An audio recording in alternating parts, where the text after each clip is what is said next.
चलिए बढ़ते खबरों में आगे। और सीएम योगी का कांग्रेस और जेएमएम पर बड़ा हमला। कांग्रेस जेएमएम के बहकावे में नहीं आना है। कांग्रेस जेएमएम रोहिंग्या पत्थरबाजों के हितैषी हैं और हमें बंटना नहीं, एक हैं तो सेफ रहेंगे। बीजेपी आएगी तो रोहिंग्याओं को का हिसाब करेगी। तो देखिए इन तमाम बातों का जिक्र करते हुए सीएम योगी आदित्यनाथ, क्योंकि कल सीएम योगी आदित्यनाथ पहुंचे थे झारखंड, और झारखंड में विधानसभा चुनाव होने हैं। और उससे पहले देखिए तमाम जो बीजेपी के बड़े चेहरे हैं झारखंड में पूरी तरह से चुनावी ताकत, चुनावी हुंकार भरते नजर आए। और एक बार फिर से क्या तमाम बड़ी बातों का जिक्र किया गया है योगी आदित्यनाथ की तरफ से, सुनिए। अगर एक कांग्रेस और झारखंड मुक्ति मोर्चा और आरजेडी का चले तो ये कांवड़ यात्रा को भी रोक डालेंगे। फिर कहा गया कि ये लोग शंख नहीं बजाएंगे, मैंने कहा शंख भी बजाएंगे, घंट भी बजाएंगे और डीजे को भी बजाने की अनुमति देंगे। हेलीकॉप्टर से पुष्प वर्षा भी करेंगे। और आज आप देखते होंगे तिनका नहीं हिलता है, बहुत शांतिपूर्ण तरीके से यात्रा चलती है।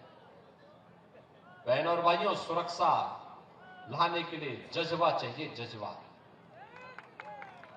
माफिया से निपटने के लिए ईमानदारी का जज्बा चाहिए। और वही कहने के लिए मैं आया हूं। बहनों और भाइयों, बटे थे तो अपमान अयोध्या में झेलना पड़ा था, बटे थे तो अपमान काशी में झेलना पड़ा था, बटे थे तो मथुरा में अपमान झेलना पड़ा था, बटे थे तो बहन और बेटियों की इज्जत के साथ खिलवाड़ के रूप में अपमान झेलना पड़ा था, और बटे थे तो कटे थे।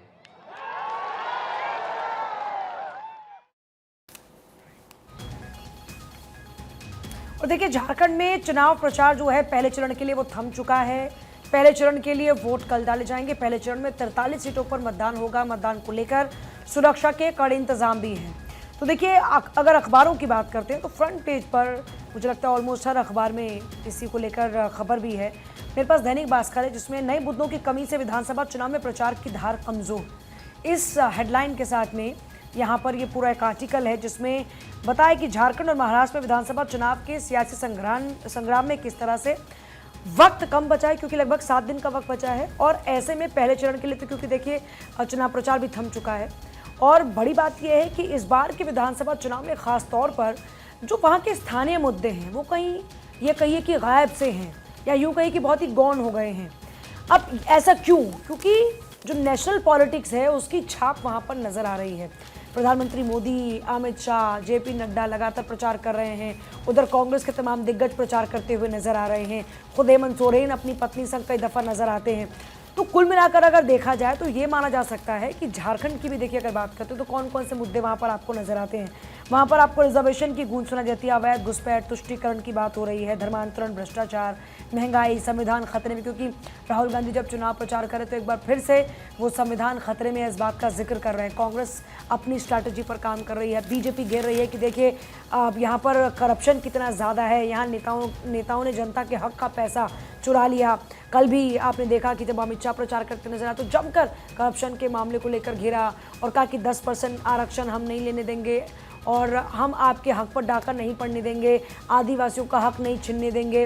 फिर बड़ी बात यह है कि आदिवासियों को लेकर अब यहाँ पर जेएमएम की ओर से एक बड़ा ऐलान कर दिया गया कि भाई हम तो 67% कर देंगे आरक्षण, और हम ओबीसी और आदिवासियों के लिए जो आरक्षण है उसको और बढ़ा देंगे।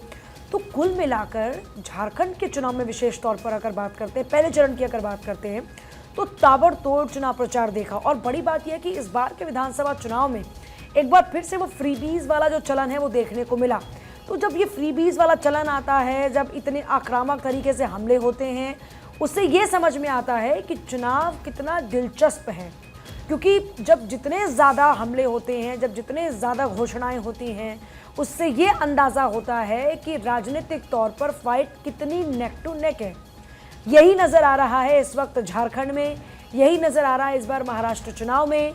अभी जब पहले चरण के लिए देखिए बात करते हैं ख़ास तौर पर, तो इस पहले चरण में जो दिग्गज हैं उनकी बहू उतरी हुई है चुनावी मैदान में, किसी का बेटा चुनावी मैदान में उतरा हुआ है, कई खुद दिग्गज चुनावी मैदान में उतरे हुए हैं। और बड़ी बात यह है कि ऐसे में उन सबकी साख दांव पर लगी है। बड़ी बात यह भी है कि झारखंड में इस बार क्या किसी को फुल मैंडेट मिल भी पाएगा, क्योंकि अगर पिछले सरकार की बात करते हैं खासतौर पर तो मैंडेट नहीं था, गठबंधन में सरकार चल रही है। अब इस बार भी, हालांकि देखिए गठबंधन तो अभी भी पार्टीज का है, लेकिन क्या पॉलिटिकल पार्टीज अपने दम के साथ में आगे बढ़ने का मादा इस बार रखती हैं, ये भी देखना बहुत दिलचस्प है। कुल मिलाकर देखा जाए तो झारखंड हो या महाराष्ट्र, नेशनल मुद्दों की छाप ज़्यादा नजर आ रही है बजाय वहाँ के स्थानीय मुद्दों के। तो चलिए कुछ और खबरों की बात करेंगे, चूंकि देखिए झारखंड की बात कर रहे हैं, जहां पर चुनाव प्रचार के आखिरी दिन सभी दलों ने ताकत झोंकी। दरअसल कल जो फर्स्ट फेज के लिए चुनाव प्रचार का शोर है वो थम गया।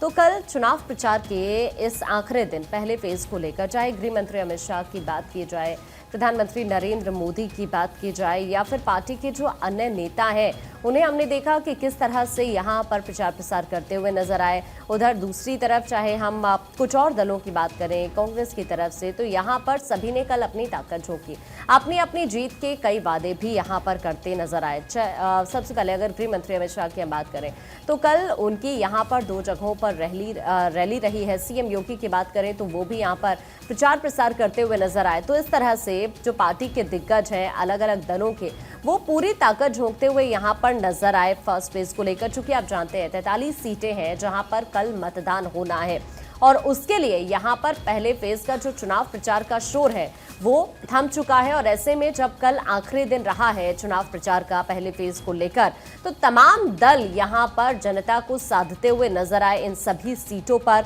सभी की कोशिश यही रही है कि ज्यादा से ज्यादा लोगों को साधा जाए, जिसमें अगर अलग अलग पार्टीज की बात करें, खासतौर पर गृह मंत्री अमित शाह की अगर हम बात करें तो कल यहाँ पर आदिवासी या फिर हम पिछड़ों की भी बात करें तो इसको लेकर वो राज्य सरकार पर पूरी तरह से हमलावर यहाँ पर नजर आते हैं। यहाँ पर आप जानते हैं शुरू से ही किस तरह से बीजेपी का जोर रहा है रोटी, बेटी और माटी के संरक्षण को लेकर।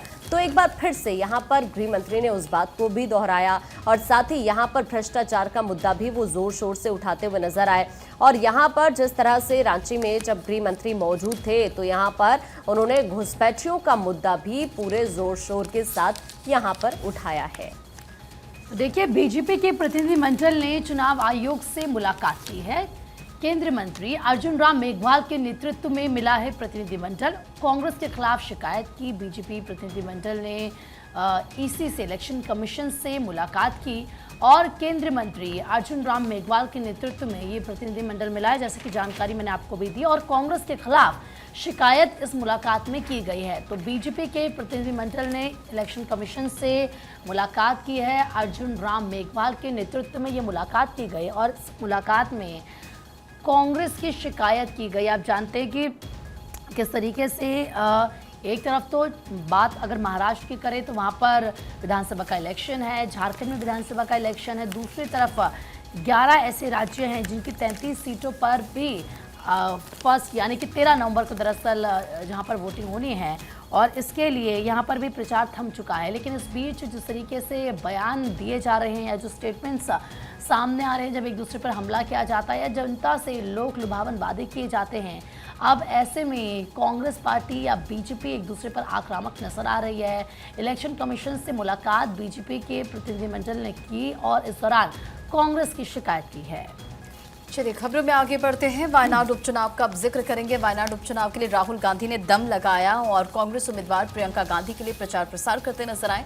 जनसभा को भी संबोधित उनके तरफ से किया गया और अखबारों में भी इसका जिक्र किया गया। मेरी राजनीति में प्रेम, वायनाड की देन, राहुल का ये स्टेटमेंट, और इसी स्टेटमेंट के साथ राहुल गांधी की इस खबर को प्रमुखता से जगह दी गई है। कांग्रेस नेता राहुल गांधी ने सोमवार को कहा कि वायनाड के लोगों ने उन्हें सिखाया कि राजनीति में प्रेम शब्द का बड़ा महत्व है, और 15 साल तक मैंने अपनी राजनीति में कभी प्रेम शब्द का इस्तेमाल नहीं किया, लेकिन जब वायनाड आया तो प्रेम मेरी राजनीति शब्दावली में शामिल हो गया। देखिए, तमाम बातों का जिक्र करते नजर आए। चुनाव प्रचार के अंतिम दिन प्रियंका गांधी के साथ उन्होंने रोड शो भी निकाला था और राहुल गांधी ने इस लोकसभा सीट पर होने जा रहे उपचुनाव के प्रचार के अंतिम दिन अपनी बहन प्रियंका गांधी के साथ लोगों को संबोधित भी किया। और संबोधन के दौरान उन्होंने कहा कि नफरत और क्रोध से लड़ने के लिए प्रेम और स्नेह ही एकमात्र हथियार है। जब मैं कन्याकुमारी से कश्मीर तक भारत जोड़ो यात्रा पर निकला तो उस यात्रा का मुख्य उद्देश्य प्रेम और स्नेह को एक राजनीतिक औजार के रूप में उपयोग करना था। तो देखिए, इन तमाम बातों का जिक्र राहुल गांधी कल करते नजर आए। और देखिए, राहुल ने आई लव वायनाड लिखी टी शर्ट पहनी, बोले वायनाड ने इतना स्नेह दिया कि मैंने राजनीति में प्यार शब्द का इस्तेमाल शुरू किया। तो देखिए, जब आपको याद होगा राहुल गांधी यूपी में अपना चुनाव हारते अमेठी से, उस दौरान में वायनाड की जनता ने जो उनको प्यार दिया, उसी की बदौलत वो संसद में जा पाए। इस बार फिर से उन्होंने वायनाड को भी चुना और रायबरेली को भी चुना।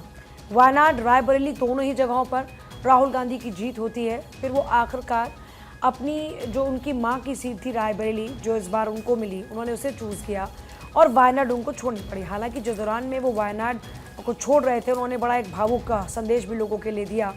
लेकिन अब वायनाड से क्योंकि पॉलिटिकल डेब्यू हो रहा है प्रियंका गांधी वाड्रा का, तो प्रियंका गांधी के लिए लगातार चुनाव प्रचार राहुल गांधी करते हुए नजर आए। और सबसे बड़ी बात यह है कि प्रियंका का वहां से डेब्यू होगा, प्रियंका वहां से जीतेंगी, इसको लेकर कांग्रेस आश्वस्त है। लेकिन इस जीत को एक बड़ी जीत में तब्दील करना चाहते हैं। और जिस तरह से यूपी की अगर अमेठी रायबरेली सीट की बात करते हैं तो उस पर गांधी परिवार का दबदबा रहा, वो उनकी विरासत की एक सीट भी रही। लेकिन उसी तरीके से अब वायनाड की दिशा में भी एक कदम रखा जा रहा है।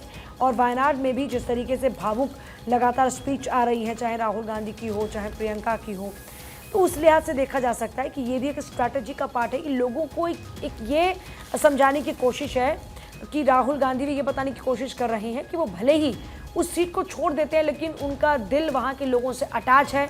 और यही वजह है कि उनके बाद प्रियंका वहाँ से चुनावी मैदान में है। प्रियंका का ये पहला चुनाव है और इसलिए सबकी निगाहें ज़्यादा टिकी हुई हैं। प्रियंका गांधी लगातार लोगों के बीच में जाती हैं, चुनाव प्रचार कर रही हैं और राहुल गांधी भी लोगों के साथ में जो अपना एक सेंटीमेंट है वो दर्शाने की कोशिश करते नजर आते हैं। तो राहुल ने आई लव वायनाड लिखी टी शर्ट पहनी।